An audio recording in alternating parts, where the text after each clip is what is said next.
Welcome back. I apologize for no video game news last week. Ended up working overtime at work.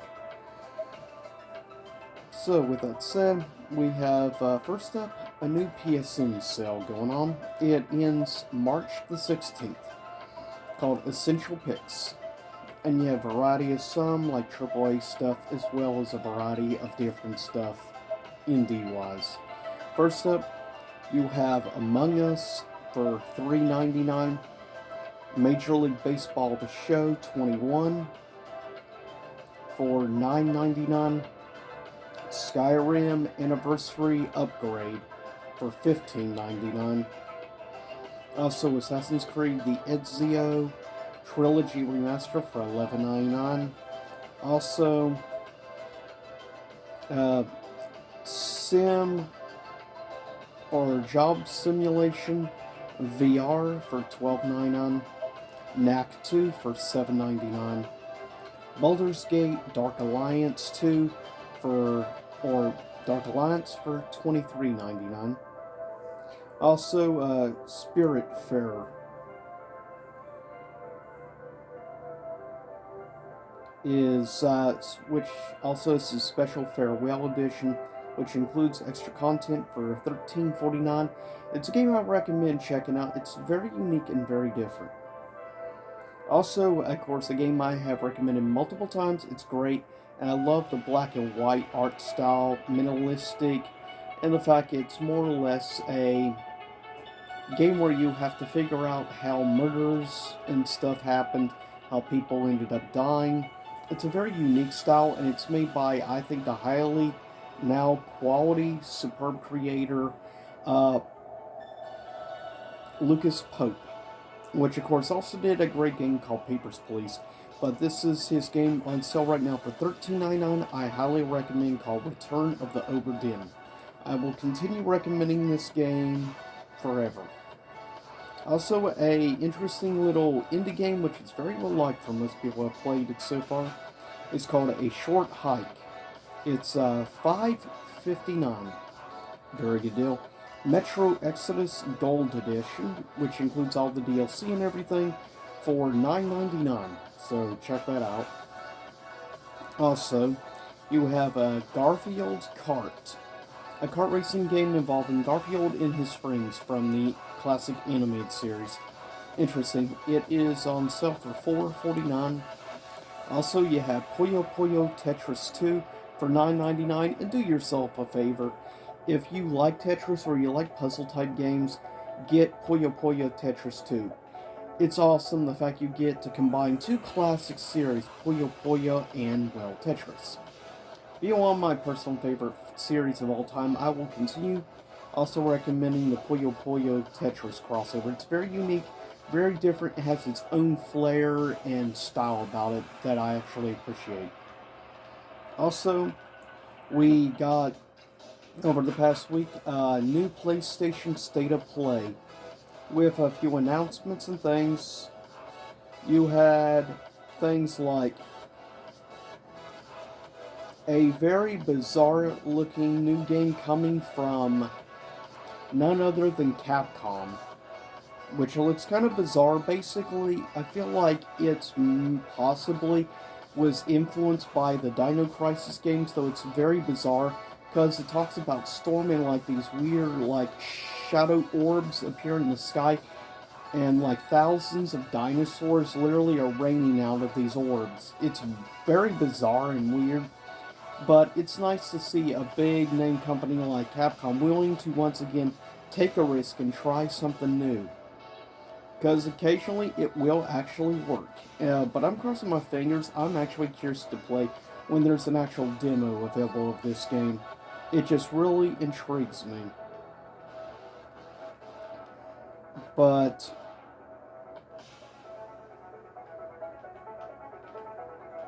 also, we got new looks at the upcoming, of course, game Ghostwire Tokyo, which looks amazing. It's unfortunate, though, it's like PS5 exclusive, which sucks since, well, I don't have one.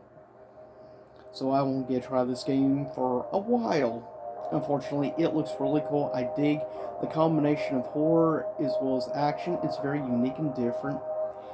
First person viewpoint, which I think will help the horror experience more so. But I like the flair in the art style it has going for it. I'm very curious to see more about the game.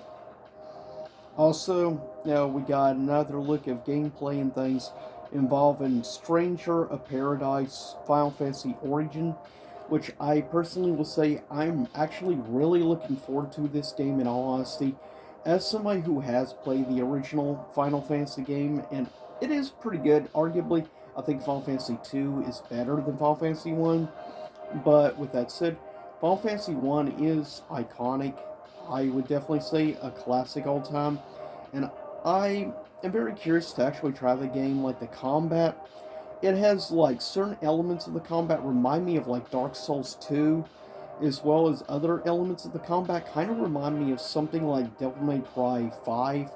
So I'm very intrigued and very interested to actually play the game. I guess I need to actually get around to trying the free demo out and actually see how the combat is. But from what I've seen, the combat looks really solid, and I like the creature designs, and I'm definitely looking forward to the boss fights and everything in the game.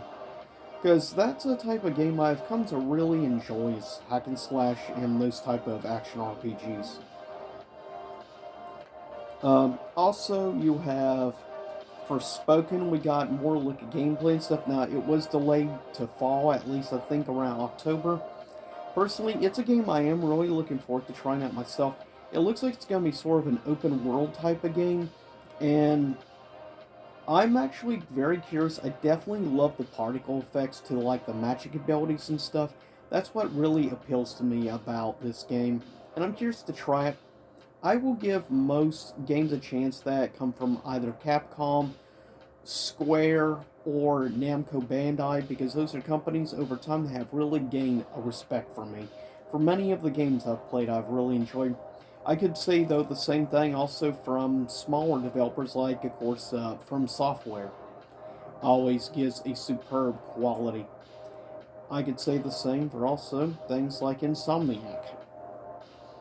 But with that said, also, we got a look at a new Gundam game, which looks interesting, but it's unfortunately gonna be like a multiplayer online game, like up to a 6v6 team battle type of game.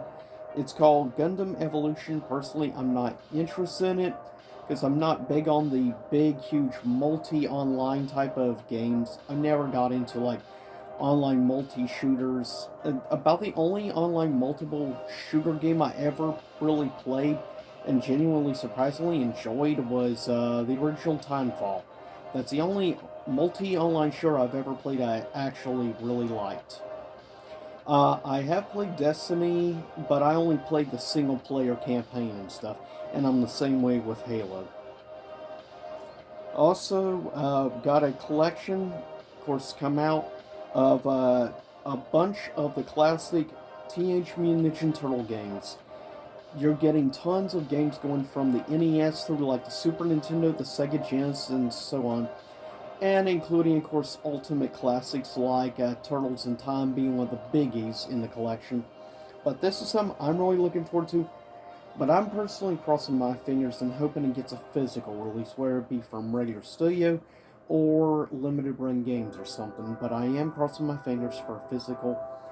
As somebody who does really appreciate the classic beat 'em up turtle games, as well as I've never actually played any of the Ninja Turtle fighting games, so I'm curious about the collection for that reason. But also, it's called the Cowabunga Collection, which makes perfect sense. You also have a game like a Giga Bash, which is basically just like a Godzilla type giant monster battle game in cities and stuff, nothing really special. Then got a look of a new JoJo game or new collection thing, JoJo's Bizarre Adventure All Star Battle R. Looks interesting, but I already have like one of the JoJo games on PS3, so personally, but I know there's some hardcore JoJo fans out there that I'm sure are probably looking forward to it. Also, you have some interesting games like Trek to Yomi or something like that.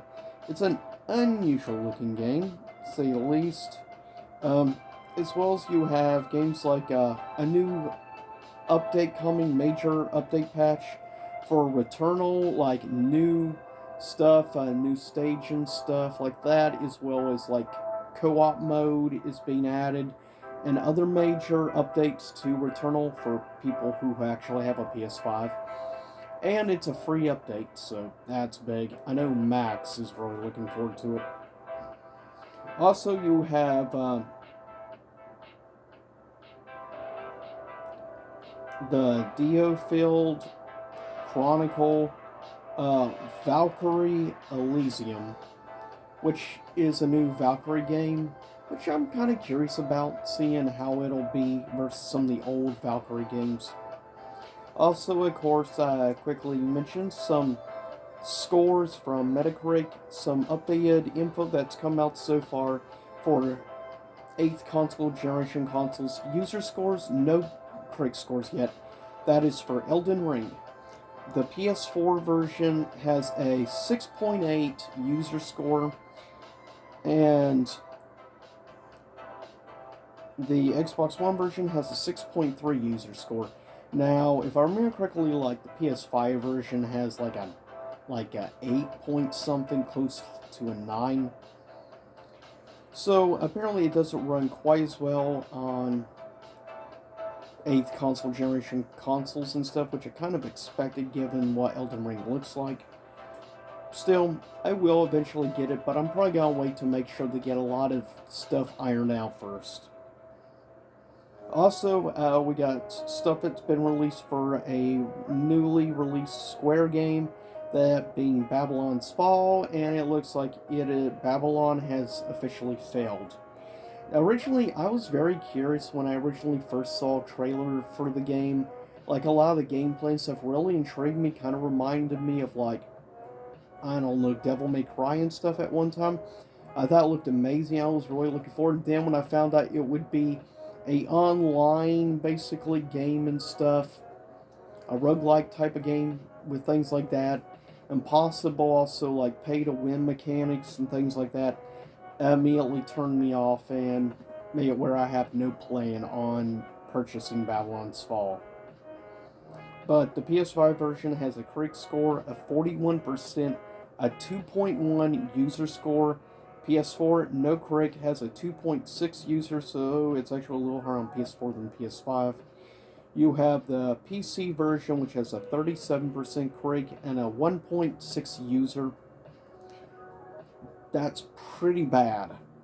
And the last is a recently released new indie game, which is actually a sequel to a game I got multiple years back for, I think I paid like $1.99 for it, which was called Submerge, which is a great like post-apocalyptic type world where like everything's flooded, plants are overgrowing the buildings and stuff.